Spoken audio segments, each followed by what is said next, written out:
I never thought a single decision could undo 25 years of marriage.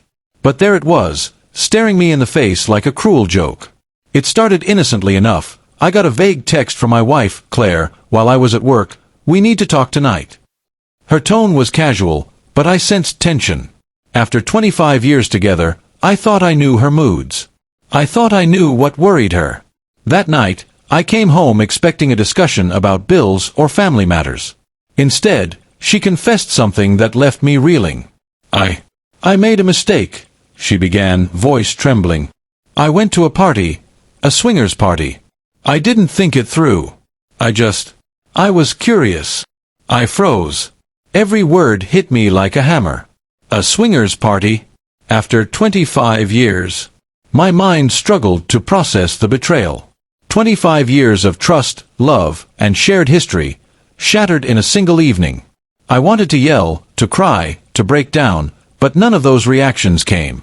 Instead, I felt a strange numbness, a quiet storm brewing inside me. "You did what?" I asked quietly, trying to keep my voice steady. She avoided my gaze. "I know it was wrong. I regret it. I'm begging you to forgive me." I walked away, unable to speak. I needed air, space, clarity. I wandered the empty streets, thinking about everything we had built together. The home, the kids, the life we'd shared. Could all of that be erased by a single reckless choice? The next few days were tense. Claire tried everything: apologies, flowers, messages. But no amount of pleading could erase the image of her betrayal. I realized that forgiveness couldn't be rushed. It had to be earned. I took time for myself. I met friends, went for long walks, and reflected on my own feelings. I asked myself hard questions. Could I rebuild trust? Could I move past this? And, most importantly, what did I deserve? Weeks later, Claire asked to meet. I agreed, but only because I needed closure, not because I was ready to forgive. We sat across from each other at our favorite cafe, the silence heavy between us. "I can't imagine what you're feeling," she said, voice soft. "I know I hurt you.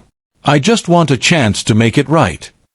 I looked at her and felt a surge of clarity. I had spent too long trying to process shock, grief, and anger. But in that moment, I realized something vital. My worth was not defined by her mistakes. My life, my happiness, and my boundaries were mine to protect. "Claire," I said firmly, "what you did was not just a mistake. It was a choice that disrespected our marriage, our trust, and everything we built together. Forgiveness is not instant, and it's not a right you can demand." Tears welled up in her eyes. "Please. I'll do anything. Anything to fix this." I paused. My heart ached, but I knew what I had to do. "You'll have to show me through actions, not words. Trust is not given back because you ask for it, it's earned. And right now, I need space to decide if this is something I can rebuild." Over the following months, I set boundaries. Claire sought counseling, reflected on her choices, and made consistent, tangible efforts to rebuild our relationship. I watched, cautiously, as she demonstrated accountability. But the real turning point came one evening when she truly understood the weight of her actions. She had arranged a family gathering, not for herself, but for me, my friends, my hobbies, the life I valued. She showed that she could prioritize someone else's happiness, not just her own desires. It wasn't instant forgiveness. It wasn't a perfect reconciliation. But it was a step, a bridge built with honesty, effort, and time. That night, as we sat together, I realized something profound. Betrayal doesn't have to be the end. But rebuilding requires courage, accountability, and a willingness to face the consequences of one's choices. I forgave her, not because the hurt disappeared, but because I chose to protect the love we had nurtured for 25 years, a love tested, scarred, but not defeated.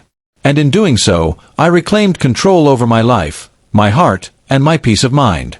Sometimes, the strongest justice isn't revenge. It's standing firm, demanding accountability, and allowing redemption to be earned, not expected. And in that quiet realization, I found a deeper connection with Claire than I had in years. A love not blind, but aware, cautious, and resilient.